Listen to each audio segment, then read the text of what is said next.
स्वागत है आपका हमारे प्रेरक कहानियां में।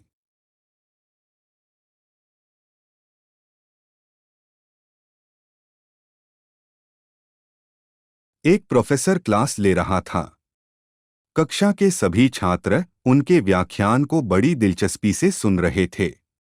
उनके द्वारा पूछे गए सवालों का जवाब दे रहे थे। लेकिन उन छात्रों में एक ऐसा छात्र भी था जो चुपचाप और खामोश बैठा था।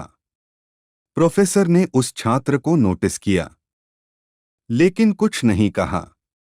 लेकिन जब 4-5 दिन तक ऐसा ही चलता रहा, तो उन्होंने उस छात्र को क्लास के बाद अपने केबिन में बुलाया और पूछा, तुम हर समय उदास रहते हो।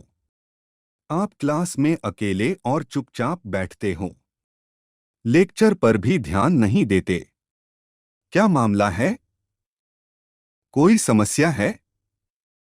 सर, वह छात्र ने कुछ झिझक के साथ कहा, मेरे अतीत में कुछ ऐसा हुआ है जिससे मैं चिंतित हूं। प्रोफेसर एक अच्छे इंसान थे। शाम को उन्होंने उस छात्र को अपने घर बुलाया। शाम को जब छात्र प्रोफेसर के घर पहुंचा, तो प्रोफेसर ने उसे अंदर बुलाकर बैठाया।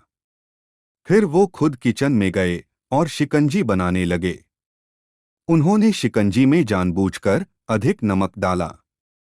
फिर किचन से बाहर आकर छात्र को शिकंजी का गिलास दिया और कहा, यह लो, शिकंजी पी लो।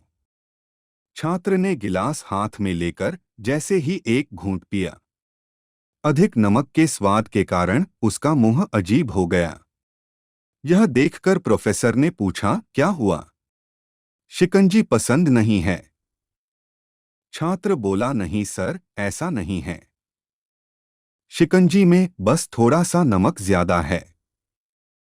ओह, अब तो यह व्यर्थ है।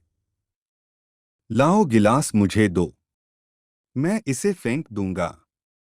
प्रोफेसर ने छात्र से गिलास लेने के लिए हाथ बढ़ाया, लेकिन छात्र ने मना कर दिया और कहा, नहीं सर, नमक ही ज्यादा है। थोड़ी और चीनी मिलाएंगे तो स्वाद ठीक हो जाएगा। यह सुनकर प्रोफेसर गंभीर हो गए और कहा, आप सही कह रहे हो। अब इसे भी समझ लो। यह शिकंजी आपका जीवन है। इसमें बहुत अधिक नमक घुल जाना आपके अतीत का एक बुरा अनुभव है। जैसे नमक को शिकंजी से बाहर नहीं निकाला जा सकता है, इसी तरह उन बुरे अनुभवों को जीवन से अलग नहीं किया जा सकता है। वे बुरे अनुभव भी जीवन का एक हिस्सा हैं। लेकिन जिस तरह से हम चीनी को घोलकर शिकंजी का स्वाद बदल सकते हैं, इसी तरह बुरे अनुभवों को भूलने के लिए जीवन में मिठास को घोलना जरूरी है। इसलिए मैं चाहता हूं कि तुम अब अपने जीवन में मिठास घोलो। छात्र ने प्रोफेसर की बात समझी और फैसला किया कि अब वह अतीत से परेशान नहीं होगा। सीख: जीवन में अक्सर हम बीते दिनों की बुरी यादों और अनुभवों को याद करके दुखी हो जाते हैं। इस तरह हम अपने वर्तमान पर ध्यान नहीं दे पाते हैं और कहीं न कहीं अपना भविष्य खराब कर लेते हैं। जो हुआ है उसे ठीक नहीं किया जा सकता है, लेकिन कम से कम इसे भुलाया तो जा सकता है। और हमें उन्हें भूलने के लिए आज नई मीठी यादें बनानी होंगी। जीवन में मधुर और सुखद क्षण लाओ, तभी जीवन में मधुरता आएगी। आपको ये कहानी कैसी लगी? नीचे कमेंट करके हमें जरूर बताइएगा।